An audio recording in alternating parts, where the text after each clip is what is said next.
Welcome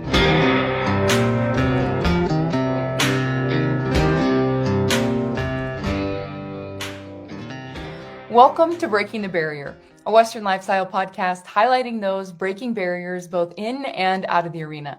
I'm your host, Rebel Sjeklocha, and today I am thrilled to be sitting down with a young woman pushing the envelope in the sport of rodeo. Today, I am joined by Kassandra Shoemaker.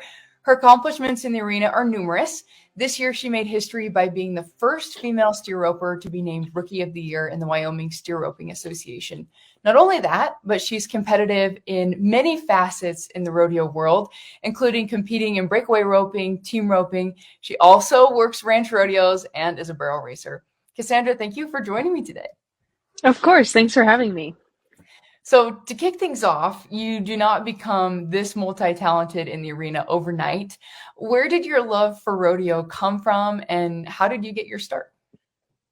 I got my start when I was itty bitty, like a lot of these awesome rodeo athletes. My dad had me on a horse just as soon as he could, and had a rope in my hand, and I think it just stuck right there. It was maybe one of the most expensive addictions they could have given me, but I wouldn't have traded it for the world.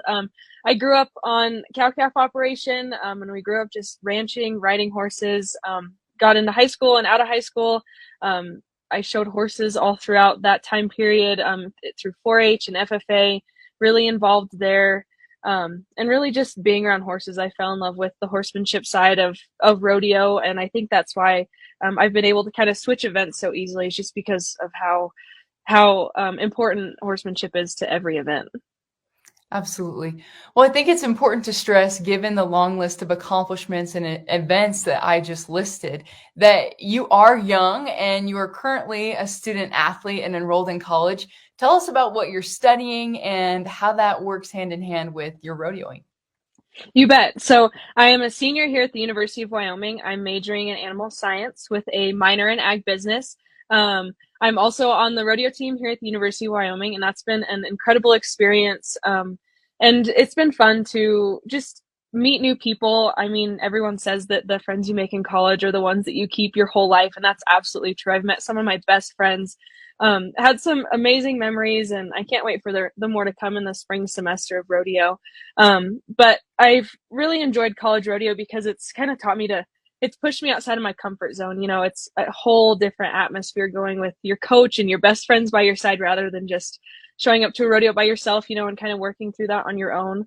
I've definitely gained some incredible mental strategies. We had Donnie Taylor, she's a mental performance coach, come in last year, and that has elevated my game in every event, hands down. So. Absolutely. I want you to build on the mental side of things, because competition in any form, whether you're a hockey player or you're roping, is a huge facet of what you're doing. How has your mental game changed through all the things that you've learned in the last year?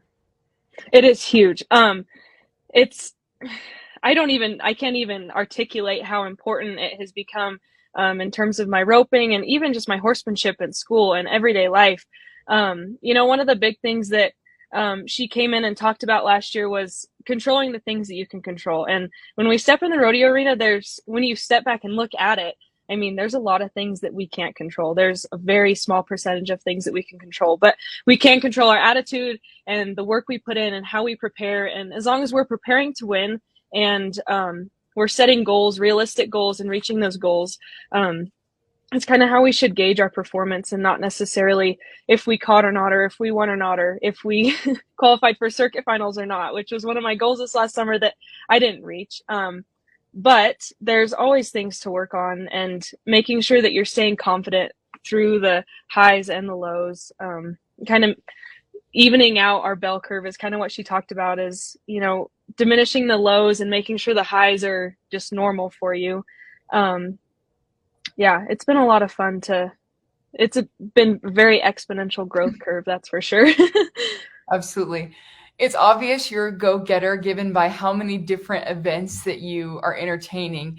What made you decide that you wanted to add another event and start steer roping? Yeah. So I grew up going to all the steer ropings with my dad and watching and going to places like Cheyenne, and the short go at Sheridan, Wyoming is one that just sticks in my head of incredible steer roping performances, and just the people involved with the steer roping are really great people. They're all very, steer roping is such a historic event that everyone's pretty really down to earth, and there's a lot of ranching roots in the steer roping industry. But they started having the collegiate division of the national finals of steer roping. And so that was really the thing that got my foot in the door and motivated me to get practiced up and go. I ended up going to one of those last spring and then qualifying for the national finals of steer roping for the collegiate division. And really, I think if it wasn't for that, I probably wouldn't be roping steers now. Donna Edelman and Jess Tierney have done such an amazing job of promoting that organization and getting us good steers to rope, and, getting that in the spotlight and getting more and more people involved. So I absolutely would say that if it wasn't for that kind of motivating me to get practiced up and just go enter, and it helped that it was kids my age, you know what I mean? It's tough to think that I could go compete with men that have been doing this for upwards of 15, maybe 20 years. So the college division has really helped me gain confidence and gain traction in getting runs in the steer roping. Very cool. Well, one of the things I love that you mentioned is the direct tie between steer roping and our ranching roots, which really every event in rodeo is a great segue to talking about all the wonderful things that we do in agriculture. But I would love for you to expand on that a little bit and why that's so near and dear to your heart. Yeah, of course. Well, and as for anybody who doesn't know, the steer roping is pretty much how guys would one-man doctor back in the day. So if there was an animal that was sick and they were by themselves, they didn't have someone to head and heel like in the team roping that we see. They would use the tripping techniques pretty much to get a cow down and get them doctored. And so growing up, I mean, we did it in some sort of fashion. We did more of an El Guapo type of one-man doctoring when we needed to do it. But the ranching industry has it's taught me so much, not only about caring for cattle and caring for horses and networking and things like that, but I just think a lot of it translates. So the college division of steer roping really is what helped you set goals and set your sights on competing in that way. But what was the biggest learning curve that you had to overcome trying out this new event? You bet. In the first few weeks of practicing, I mean, I think I only ran 15 to 20, 30 steers probably before entering in the Wyoming Steer Roping Association last fall. But man, just making those first whole runs, I mean, I tied on the ground a bunch, and I'd done doctoring out in the pasture. It's a little bit slower than it happens in the arena, of course, but once you get full speed in the arena and get to getting off, I ate so much dirt trying to figure out how to get my feet underneath me. So that was a very, very steep learning curve. Absolutely. So you touched on horsemanship throughout all events. How has the horsemanship that you developed on the ranch translated as you've been competing, especially in this event? Yes. So like I said, I grew up showing horses. And so I did everything from the gymkhana to English and show jumping and Western pleasure, and then even showed in the rein cow horse in high school for a little bit. And so the connection between horse and rider, I think, in the steer roping is so important, because they have to do, I mean, almost half of the run is on their own, and then they have to go stop and wait for you. And I've been really fortunate that my dad's an incredible horseman, and he has bred and raised and trained some great horses for me to ride. And then I've also gotten to ride colts alongside of him, and learn a lot that way. And I think that once I understood more or less, I'm still in the process of learning more, but understood how a horse's mind works, and understood how they find release and helping them enjoy their job, that it makes the steer roping and the breakaway roping and the team roping and the ranch rodeo, everything just way more fun when it's a partnership rather than just me getting my job done. So Absolutely. So steer tripping is a pretty physical event. Have you received any backlash being a young woman entering without fear, as you mentioned, this really competitive field of steer ropers who have been doing it for really decades? Yeah, I would say the only hesitancy I've received is from my mom, and that's mostly in the practice pen after watching me fall repeatedly in those first few weeks of practicing. But once we kind of got the hang of it, it really gained traction. And I've had some really great coaches and people help me out. And I've had nothing but support from even the college steer ropers that I've competed with and the Wyoming Steer Roping Association steer ropers. Everyone has been so helpful and so just like helping me out with anything I can, you know what I mean? And I'm so new that I could take a lot of advice, you know what I mean? And so I've had guys offer tricks and tips all the time, and I've gotten to go practice with probably half a dozen different people just to learn what works best for me. And everyone's just been like, this is awesome. You go get it, you know? So I think the beauty of this, well, there's many really cool things about your specific situation, but the really cool thing to me is you have been working these other events for years, and then you get the confidence to not only try something new, but something that is not typical for young people or specifically young women. What advice would you give someone who's really on the fence about trying something new, whether it be in rodeo or not? Yeah, I would just say to go for it. You have nothing to lose. One of my mottos when I walk in the arena to compete is I have nothing to lose and I have nothing to prove. That means that there's nothing on the line at all. So you might as well just go let it hang out.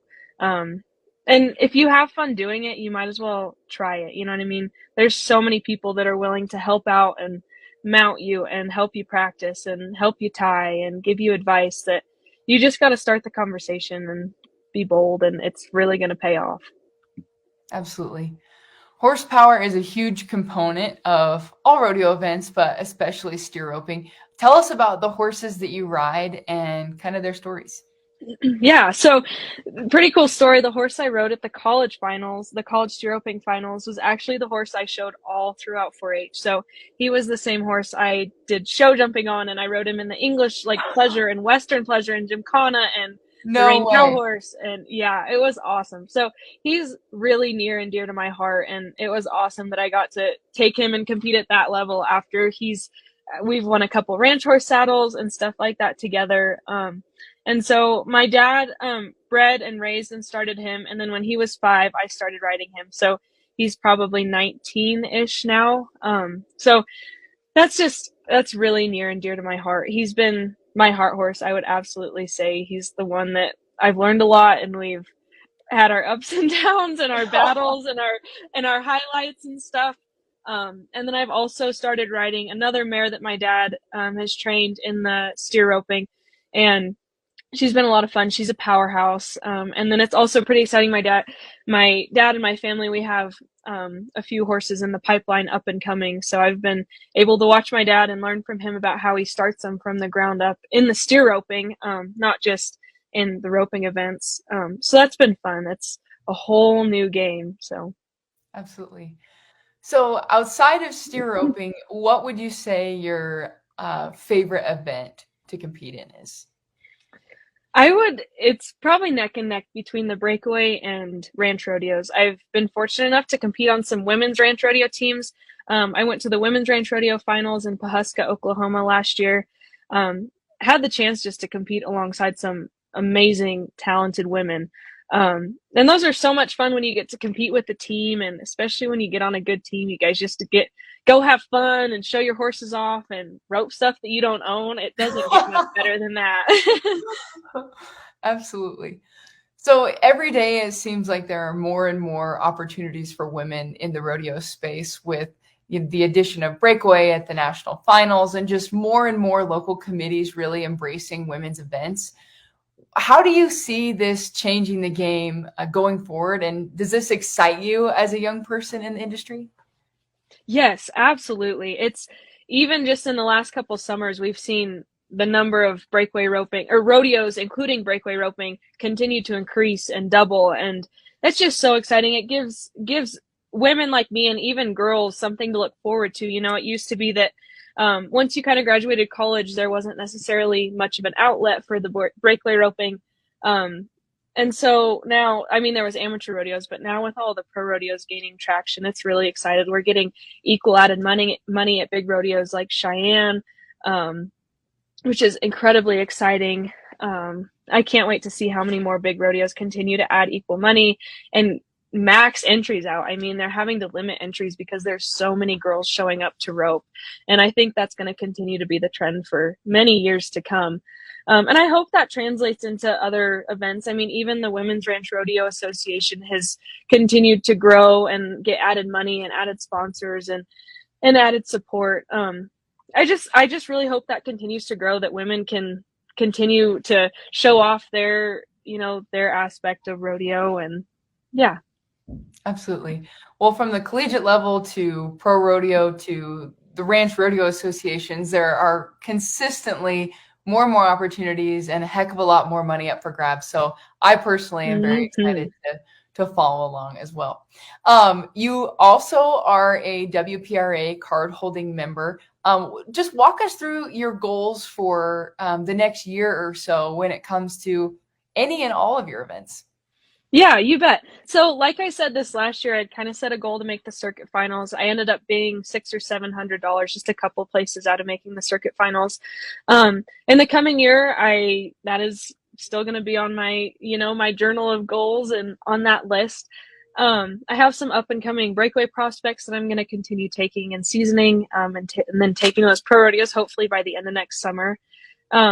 It's possibly in the works that I'll start, maybe get my PRCA permit and try and rope steers. That's kind of in the works to figure out how that's going to work. And then I'll continue to go to the Wyoming Steer Roping Association's steer ropings next summer and qualify for their finals, Don King Days again. And then the collegiate division of the National Finals Steer Roping, they'll have a finals again in May, and we're hoping to be there as well. So we've got a busy year lined up. So you've mentioned the countless people who have offered you advice and helped you along the way. Who would you say has been the biggest influence in your rodeo career? I think it's hands down my dad. He has been integral in just teaching me, horsemanship skills, helping me get in the arena, helping me get down the road, helping me get set up to rope steers and get me practiced up. Some of his great friends. Troy Tillard and Rio Losi have helped me in many, many ways, roping steers, just advice and reminding me that they've been roping steers for how long and they still have stuff that they're working on and they're dealing with the same issues. And I think that's another thing that's important for everybody to remember, young or old, that everybody is still working on something and trying to perfect their craft in the arena. So it's easy to get discouraged sometimes, you know what I mean? That it just seems like you have so much to work on and so much to improve on, but everybody does. That's why we love this, and that's why we're all competing. So we're all in it together. Oh, yeah. So one of the fun things that I read about you while I was preparing for this interview was that your dad is a veterinarian.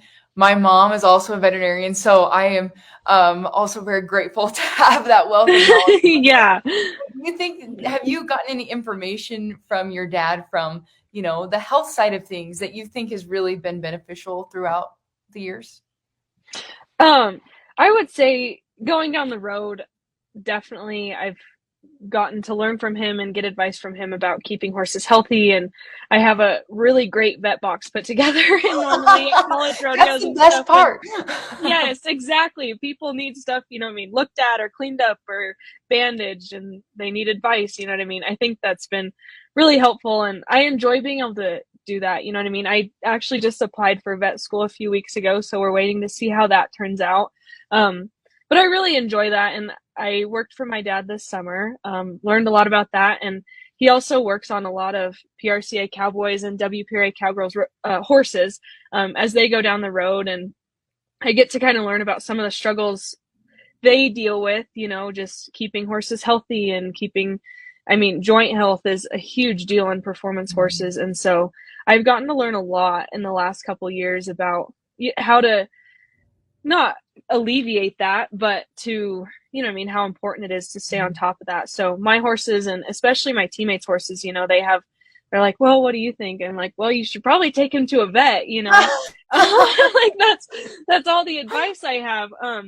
But our horsepower is so important to our sport that I think it's really, really important to make sure we're paying attention to how they're feeling and making sure they're on top of their game. Their nutrition and health and feeling, you know what I mean, just good in general is just as important as ours. So I've really enjoyed that, and being able to go down the road on my own, and know how to deal with a lot of different scenarios has been helpful as well. Definitely. So you're at a really exciting point in life, approaching graduation, and the prospect of vet school is on the table. If you could picture your life 5 to 10 years from now, I know that's a big, scary thing to imagine. Yeah. Where would you like to see yourself at? Gosh, that's, like you said, it's such a big, scary question. I could see myself going so many different directions. Ideally, I would love to be graduated from vet school, working somewhere, really anywhere. Either that, or if vet school isn't an option or it doesn't work out that way, you know what I mean? I could definitely see myself continuing to pro rodeo and train horses, and get set up somewhere to, either start managing a ranch or start working on a ranch, or go back home and start managing a piece of my parents' ranch. I really am deeply rooted in the agriculture industry, and we have the cow-calf operation at home has taught me so much, and I really am in love with it. I don't see myself ending up outside of the ranching, rodeo, you know what I mean, vet, agriculture industry at all. So I'd be happy anywhere as long as I've got a horse to ride, maybe. Absolutely. So as we're talking about inspiring women in rodeo, who are some inspirational women in your life or inspirational women in rodeo that you've enjoyed following along with?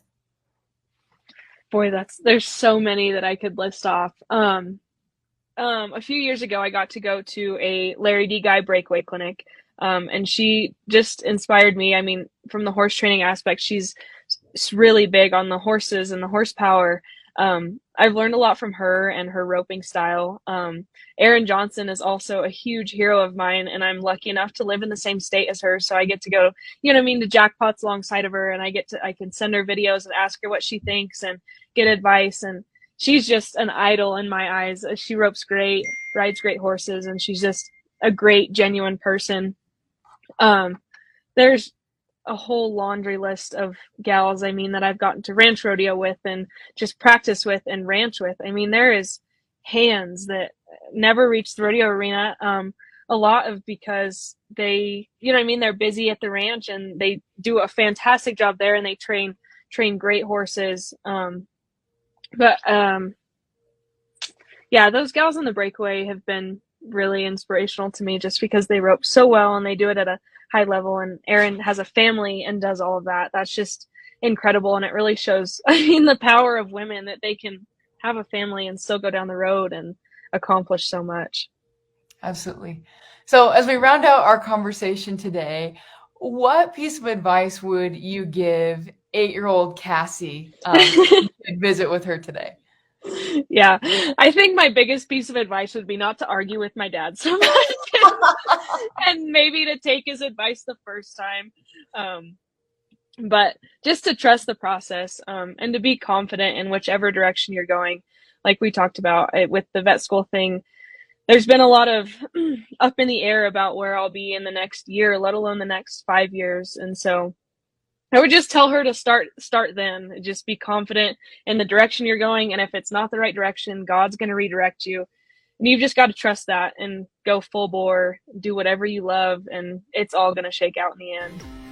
Well, once again, that was Kassandra Shoemaker, female steer roper and a true inspiration to people of all ages.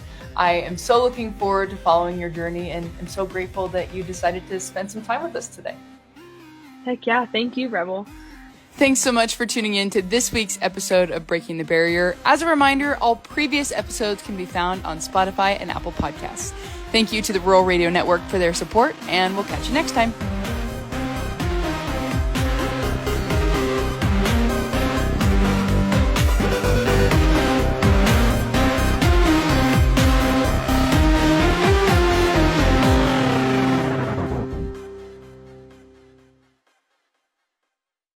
Support for Breaking the Barrier in today's episode is brought to you by the Nebraska Rural Radio Association. With 15 stations across the heartland, they are your go-to source for all things rural and agricultural. Whether you're a farmer, rancher, or just love the rural lifestyle, tune into one of the Nebraska Rural Radio Association stations for entertainment, news, and expert insights.